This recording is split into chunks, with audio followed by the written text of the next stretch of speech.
Gift পেতে কার না ভালো লাগে, আর আমিও তার ব্যতিক্রম হই কি করে। তার উপর যদিও এরকম র্যাপ করা গিফট, আমার আনন্দ তো আরো 4 গুণ বেড়ে যায়। গিফটটা পেয়েই তোমাদের সাথে শেয়ার করতে বসে পড়লাম। তোমাদের না দেখালে হয় বলো? আরে দেখেছো, তোমাদের তো বলাই হয়নি যে এটা কে দিয়েছে। এটা দিয়েছে আমার ছোট্ট ননদিনী।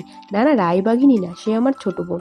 তার তরফ থেকে আমায় পুজোর উপহার। ছোটবেলার মতো পুজোর নতুন জামা বা অন্য কিছু পাওয়ার মধ্যে আনন্দটা এখন আর সেই নেই। বাবা মায়েরা পছন্দ করে জামা কিনে আনতো, অপেক্ষায় বসে থাকতাম পাওয়ার জন্য। এখন তো সবাই সবকিছুতেই টাকা দিয়ে দেয়। নিজের পছন্দ মতো কিনে নিই, অন্যের পছন্দ মতো মাঝে মাঝে জিনিস পেতে তো ভালো লাগে। তো দেখো, গল্প করতে করতে খুলে ফেলেছি আর দেখতে পাচ্ছি অনেক কিছু আছে।